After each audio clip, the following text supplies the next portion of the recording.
¿Qué tal estáis? Bienvenidos de nuevo a tu canal, Soberanía Energética. Estrenamos fondo, este que veis aquí, para los más talluditos sabréis lo que es, un juego en Autorun. Y hoy vamos a hacer una clase práctica sobre conocimientos básicos de mini eólica. Porque nos habéis preguntado que explicamos poco las cosas, para que cuando veáis un molino y veis una ficha técnica entendáis lo que significa cada cosa. ¿Vamos al lío? Nos ponemos, venga.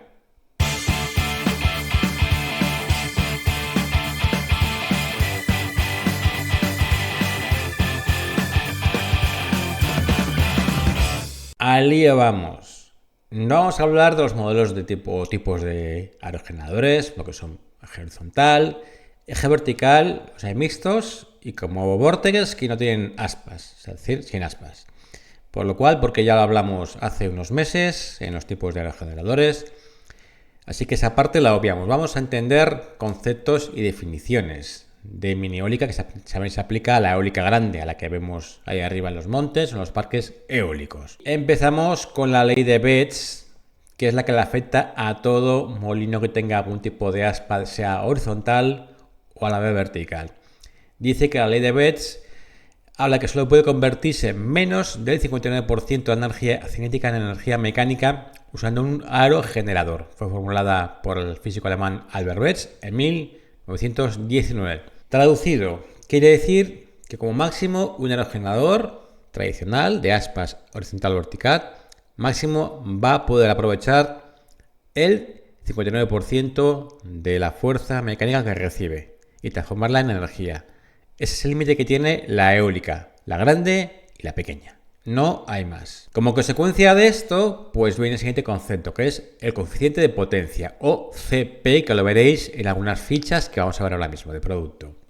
¿Qué significa esto? Dice que indica con qué eficiencia el aerogenerador convierte la energía del viento en electricidad, simplemente dividiendo la potencia eléctrica disponible por la eólica de entrada, para medir técnicamente la eficiencia de un aerogenerador. Máximo es 0,59, que es el límite de Betz. Vamos a verlo aquí, por ejemplo, en un eje vertical de nuestros queridos amigos de Corrote, que ya no trabajamos. Tenemos, por ejemplo, esta de 1500 vatios. Veis aquí que te pone la tabla desde 0 a 13 metros por segundo y este CP va aumentando. Empieza a 3 metros por segundo, es decir, que hasta 3 metros por segundo no produce nada, es decir, produciría 9 vatios, o sea, nada. Y el punto máximo es a 11 metros por segundo, a 13, 0,435.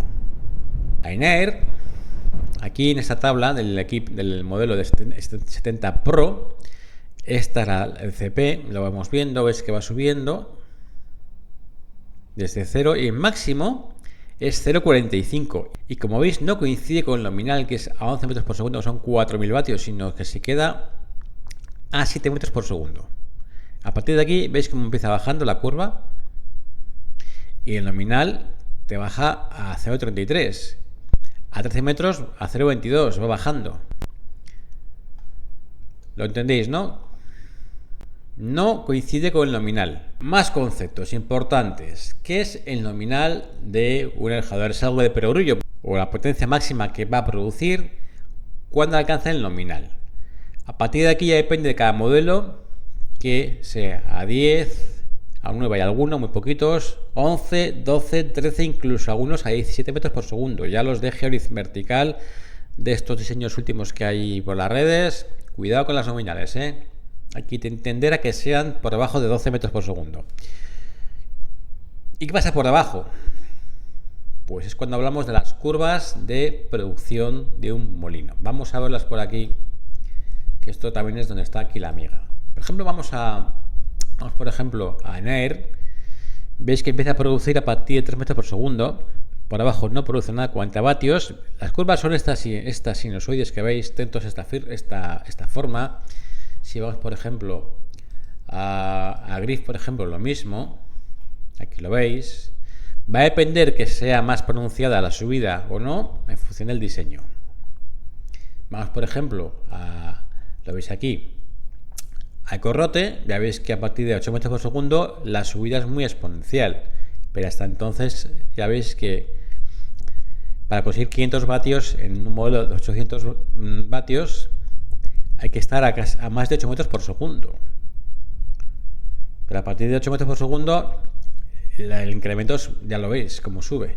Pero hasta llegar a este punto veis que podemos tener un equipo que no produce nada o casi nada si tenemos 5 metros por segundo. Que aquí si lo vemos son 166 vatios. Es decir, cargar dos móviles 60 vatios y poco más vais a poder hacer. Quiero que lo entendáis. Entonces, las curvas van a depender del tipo de diseño y modelo. Entonces, lo importante es ver la curva. La curva la que dicen que tiene, ¿eh? Ojo, luego está ver la realidad. Por ejemplo, en este modelo de Grif, de paso variable, que es el que he comprado yo, veis que a partir de 5 metros ya tenemos 1000 de producción. En 7 metros por segundo, 2000. En 8, 3000. Y alcanza nominal a 10 metros por segundo y luego se estabiliza a 11. Veis que no varía hasta los 30 metros por segundo.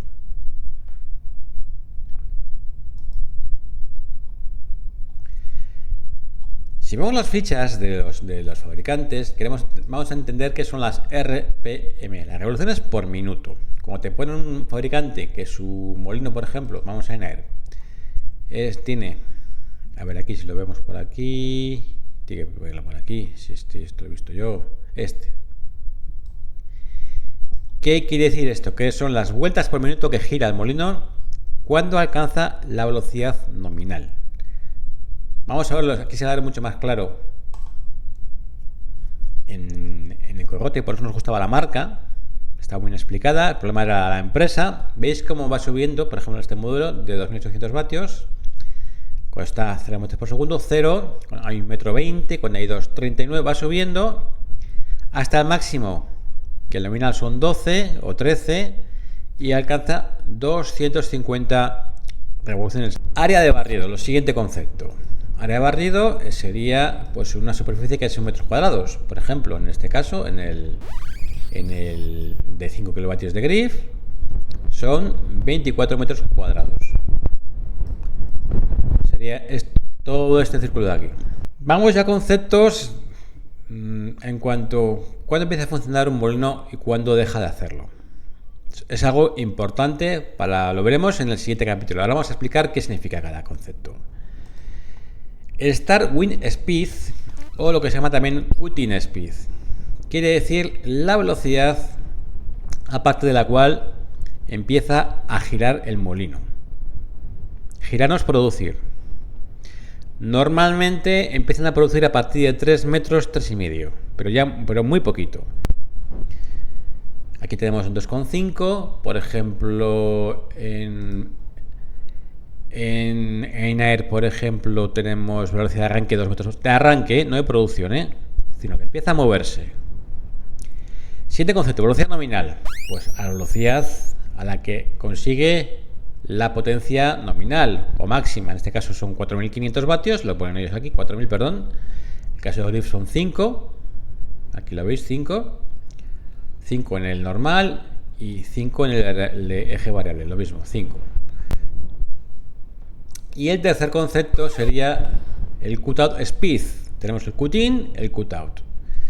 Quiere decir el rango en el que deja de producir. Es decir, todos funcionan entre un rango de velocidades. No van a producir cuando hay un huracán, porque pueden salir volando o despiezados. Entonces, en este caso, por ejemplo, el eje horizontal de paso variable, entre 3 metros y 30 metros por segundo es la velocidad de funcionamiento. Luego veremos el próximo día esta gráfica, qué pasa cuando llega al nominal, que para mí es la clave de todo, y cómo va la curva. Es analizar esa curva antes del nominal y después del nominal. Para mí es la clave de todo, de elegir un buen modelo.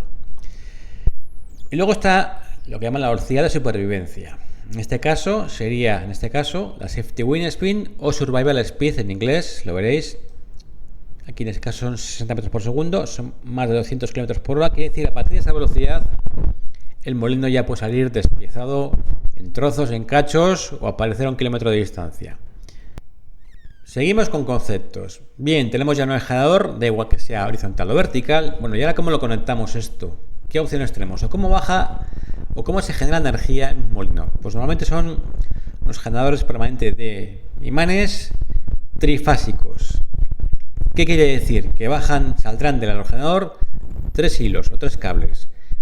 Esto es así en cualquier molino, sea el más malo, el más cutre del mercado, incluso de este tamaño pequeño de AliExpress, a más grandes. Bajan 3 cables. Pero cuidado, que es una trifásica que no tiene neutro ni tiene tierra, son 3 cables. 3 cables que luego conectarías ¿a dónde? Tenemos dos opciones: conexión off-grid para cargar baterías o a red. Conexión a baterías, pues entre medias iría un cargador de baterías MPPT, como por ejemplo el que vemos aquí en este diagrama de Grif, o aquí lo veis en detalle. Veis el esquema que bajan de los 3 cables. Digamos que esas 3 bajadas, esos 3 cables, da igual el orden que los pongamos, no da igual, porque el equipo va a tener 3 entradas.